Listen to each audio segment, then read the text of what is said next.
मेहनतकश मजदूर साथियों, आप सभी को सप्रेम नमस्कार, जय भीम और लाल सलाम। जैसा कि आप सभी जानते हैं, ऑर्डिनेंस फैक्ट्री अंबाझरी में आने वाले 10 अप्रैल 2021 को कार्य समिति का चुनाव है। कार्य समिति के चुनाव में आपके समक्ष दो पैनल है साथियों। एक है मजदूरों द्वारा बनाया गया महागठबंधन, जिसमें ऑर्डिनेंस एम्प्लॉयज यूनियन, लोकशाही कामगार यूनियन संगठन, जो ऑर्डिनेंस फैक्ट्री कर्मचारी यूनियन है। दूसरा पैनल है ठगबंधन का पैनल, जो सरकारी यूनियन द्वारा बनाया गया है। साथियों, आप अभी चुनना है कि आपको आने वाले 10 अप्रैल को वोट किसको देना है। कुछ बातें आपके समक्ष जरूर रखना चाहूँगा साथियों। बीएमएस, बीपीएमएस, एएनएमएस है क्या? पहले मजदूरों द्वारा आज तक ऑर्डिनेंस फैक्ट्री अंबाझरी हो या पूरे देश में 35 से 40 हड़तालें की गई। उसी हड़ताल के बदौलत आज हम सरकारी कर्मचारी हैं, आज हमारी नौकरी स्थायी है। हमें पे कमीशन, डीए, एचआरए, सीजीएचएस सुविधा, ये सारी सुविधा सरकार ने हमें फुकट में नहीं दी। ये सुविधाओं के लिए हमारे पूर्वजों को लड़ना पड़ा, हड़ताल करना पड़ा, उनकी नौकरी गई। लेकिन जब सरकार ने देखा कि मजदूरों की ताकत आज दिन ब दिन बढ़ती जा रही है, तब बीजेपी सरकार द्वारा बीएमएस का गठन किया गया। डिफेंस क्षेत्र में बीपीएमएस का गठन किया गया, और जिसको पीछे के दरवाजे से स्वर्गीय अटल बिहारी वाजपेयी जी ने 2003 में इनको रिकॉग्नाइजेशन किया। तो साथियों, इनका जन्म ही हड़ताल तोड़ने के लिए हुआ है। आप गूगल में अगर सर्च करेंगे विंग्स ऑफ आरएसएस, तो उसमें आपको बीपीएमएस, बीएमएस, एएनएमएस ये सारे दिखेंगे। इन्होंने आज तक इतिहास में अपने दम पर एक भी हड़ताल नहीं की। इन्होंने हर बार हड़ताल तोड़ने का काम किया है। साथियों के एग्जाम्पल एनपीएस की आज ये बड़े बड़े लोग नारे लगाते हैं, ओपीएस वापस दिलाने के नारे लगाते हैं। लेकिन इनका अगर इतिहास देखोगे, जब अटल बिहारी वाजपेयी सरकार द्वारा, बीजेपी सरकार द्वारा जब पेंशन का अध्यादेश लाया गया था, तब बीएमएस को छोड़कर सारे संगठनों ने हड़ताल किया। 2003 में हड़ताल हुई, 2005 में हड़ताल हुई, 2007 में हुई, 2010 में हुई। 2010 के हड़ताल का मैं जीता जागता उदाहरण हूँ साथियों। 13 फरवरी 2010 को मेरा ज्वाइनिंग हुआ ऑर्डिनेंस फैक्ट्री अंबाझरी में। 7 अगस्त 2010 को हड़ताल की गई थी। उस समय करीब निर्माणी में 1000-1500 लोग भर्ती हुए थे। उस समय बीएमएस द्वारा हम लोगों को गुमराह किया गया। अगर आप हड़ताल निर्माणी में अंदर नहीं जाओगे तो आपका नौकरी जाएगा, आपका प्रोबेशन पीरियड बढ़ जाएगा। हम लोग उस समय इनके गुमराह होकर अंदर आए। हड़ताल ये काफ़ी कम थे बाहर, लेकिन साथ ही उसका नतीजा ये हुआ, इन लोगों ने तो हड़ताल तोड़ा, लेकिन सरकार द्वारा सन 2013 में जब उन्होंने देखा कि मजदूर एकजुट नहीं है, तो उन्होंने एनपीएस का बिल भी पास कर दिया। वही इन्होंने 8 जनवरी 2020 के हड़ताल में किया। श्रम कानून के संशोधन के खिलाफ में हड़ताल थी। इन्होंने हड़ताल को पूरे देश में तोड़ा, और सरकार ने हड़ताल विफल होने के बाद 22 सितंबर 2020 को श्रम कानूनों को 44 कानूनों को 4 में तब्दील कर दिया। यही इन्होंने एलआईसी में किया। एलआईसी को हड़ताल को तोड़ने का काम किया, इंश्योरेंस की हड़ताल को तोड़ने का काम किया। और यही काम इन गद्दारों ने, जो किसान लोग हमारे डेढ़ महीने से बैठे हुए हैं, वहां पे भी इनका भारतीय किसान संघ ने सरकार को समर्थन जारी किया। तो साथियों, ये लोग मजदूरों के लिए बने हैं या सरकार के लिए, आज आपको सोचने की बारी है। आने वाले 10 अप्रैल को भले चुनाव ऑर्डिनेंस फैक्ट्री अंबाझरी में होगा, लेकिन आप देख रहे हैं 2014 के बाद पीएमओ ऑफिस द्वारा ऑर्डिनेंस फैक्ट्रियों में कितनी जमीनें हैं, कितनी मशीनें हैं, मशीनों की वैल्यू कितनी है, कर्मचारियों की उम्र कितनी है, ये सारी जानकारी ले रहे हैं। जब ये सारी जानकारी सरकार द्वारा ली जा रही है, तो सरकार द्वारा ये भी जानकारी ली जा रही है कि 41 ऑर्डिनेंस फैक्ट्रियों में से कितनी जगह बीएमएस की कार्य समिति।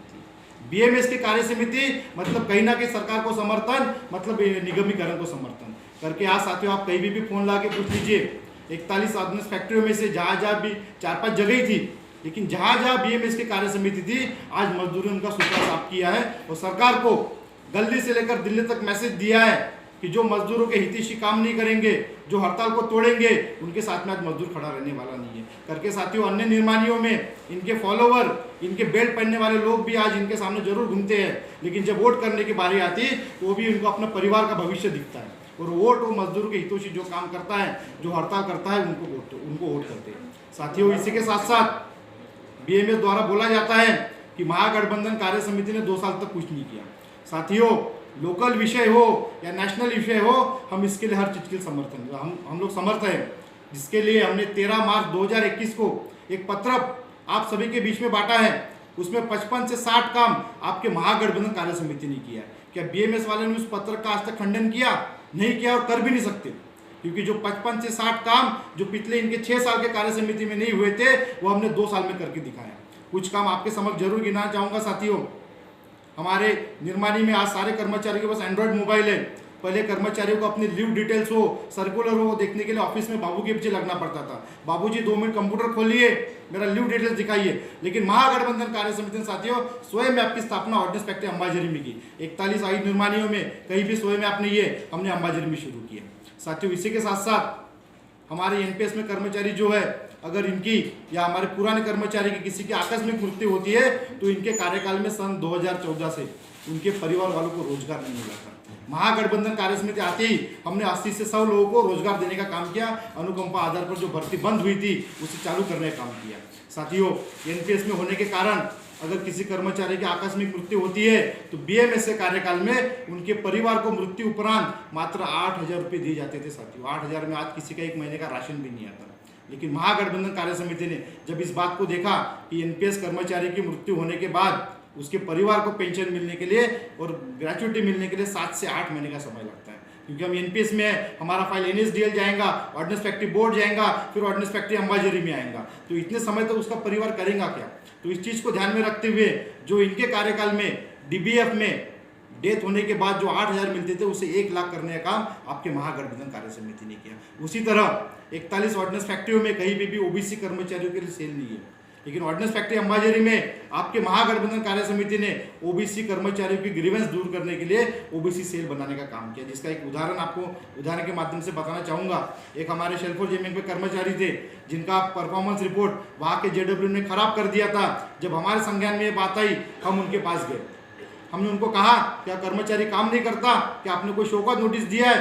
अगर आप इसका परफॉर्मेंस रिपोर्ट 2 घंटे के अंदर अगर ठीक नहीं करेंगे तो यहाँ ओबीसी सेल भी है, हम ओबीसी सेल में आपकी कंप्लेंट करेंगे। तो उसका नतीजा ये हुआ साथियों, उस जेडब्ल्यूएम को मजबूरन 1 घंटे के अंदर उनका परफॉर्मेंस रिपोर्ट ठीक करना पड़ा और उनको एमईसीबी का प्रमोशन मिला। तो साथियों ऐसे कई उल्लेखनीय कार्य आपके महागठबंधन कार्य समिति द्वारा किए गए। इनके कार्यकाल में जो क्वार्टरों में धांधली होती थी, जो इंटर फैक्ट्री ट्रांसफर में धांधली होती थी, उसे दूर करने का काम आपके महागठबंधन कार्य समिति ने किया। इनके कार्य समिति में जब किसी को ट्रांसफर जाना पड़ता था तो अधिकारियों के पीछे घूमना पड़ता था, नेताओं के पीछे घूमना पड़ता था कि भाऊ मेरा ट्रांसफर करा दे। तो इनके कार्य समिति मेंबर भी 40-40, 50-50 हज़ार रुपये लेकर उसमें करप्शन करते थे। लेकिन महागठबंधन कार्य समिति ने आते ही उसमें ट्रांसपेरेंसी लाने का काम किया और आज हर 3-3 महीने में सर्कुलर किया जाता है और किसी को मेडिकल सर्टिफिकेट देने की आवश्यकता नहीं। सीनियरिटी बेसिस पर कर्मचारियों का इंटर फैक्ट्री ट्रांसफर हो रहा है। इतना ही नहीं, लेकिन इनका फाइल किस तारीख को कौन से फैक्ट्री में गया उसकी भी जानकारी यहाँ सर्कुलर के माध्यम से हो रही है। तो आज साथियों किसी भी कर्मचारियों को, किसी नेता को पकड़ने की आवश्यकता नहीं, किसी अधिकारी को पकड़ने की आवश्यकता नहीं। जब आप लोगों ने हमको चुन के दिया था तो ये हमारा दायित्व था कि हम इसमें भ्रष्टाचार बंद कराकर ट्रांसपेरेंसी पॉलिसी लाएं। क्वार्टर अलॉटमेंट में साथियों आप तुलानी चौक में जाइए, बीएमएस के जितने बड़े बड़े नेता हैं सबके क्वार्टर तुलानी चौक में। तो 6 साल में इन्होंने किया क्या? बस पर्सनल काम ही किए। लेकिन महागठबंधन कार्य समिति आते से, मैं 2 साल तो नहीं बोलूंगा साथियों, लेकिन पिछले 1 साल में एक भी क्वार्टर गलत तरीके से नहीं दिया गया। चाहे वो ग्रुप ए अधिकारी हो, ग्रुप बी अधिकारी हो, कोई नेवी का अधिकारी हो, क्या एयरफोर्स का अधिकारी हो, पिछले 1 साल से आपको दावा करता हूँ साथियों, या कोई हमारा कर्मचारी हो, किसी को भी गलत तरीके से क्वार्टर नहीं दिया गया। हर 1.5 महीने में हमारे द्वारा इश्यू ऑर्डर किया जाता है वाईएनटी द्वारा। हर 3 महीने में अनुकंपा अपना दिव्यांग कर्मचारी और मेडिकल ग्राउंड पे क्वार्टर का एडहोक कमेटी बिठाई जाती है। तो साथियों ऐसा ट्रांसपेरेंसी लाने का काम आपके महागठबंधन कार्य समिति ने किया। जो क्वार्टरों में पहले बीएमएस के राज में अगर कोई नेता का नज़दीक का है, अधिकारी का नज़दीक का है, तो उससे क्वार्टर में बराबर टंकी लग जाती थी, उससे क्वार्टर में बराबर काम हो जाता था। लेकिन महागठबंधन कार्य समिति ने उसमें भ्रष्टाचार बंद किया।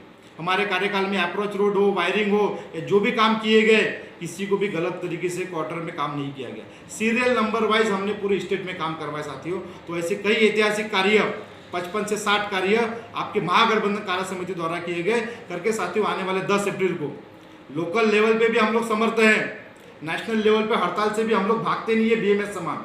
तो दोनों चीज़ों को ध्यान में रखते हुए अपने उज्जवल भविष्य के लिए, अपने आने वाले निगमीकरण की लड़ाई को मजबूत करने के लिए और सरकार को गली से लेकर दिल्ली तक मैसेज देने के लिए जो सरकारी संगठन है उससे आप कार्य समिति से दूर रखिए। और मजदूरों द्वारा जो महागठबंधन बनाया गया है जिसमें 60 टिकास और 3 हल हथौड़ा गियर को भारी बहुमत साथियों चुन के दीजिए। बहुत बहुत धन्यवाद। लाल सलाम।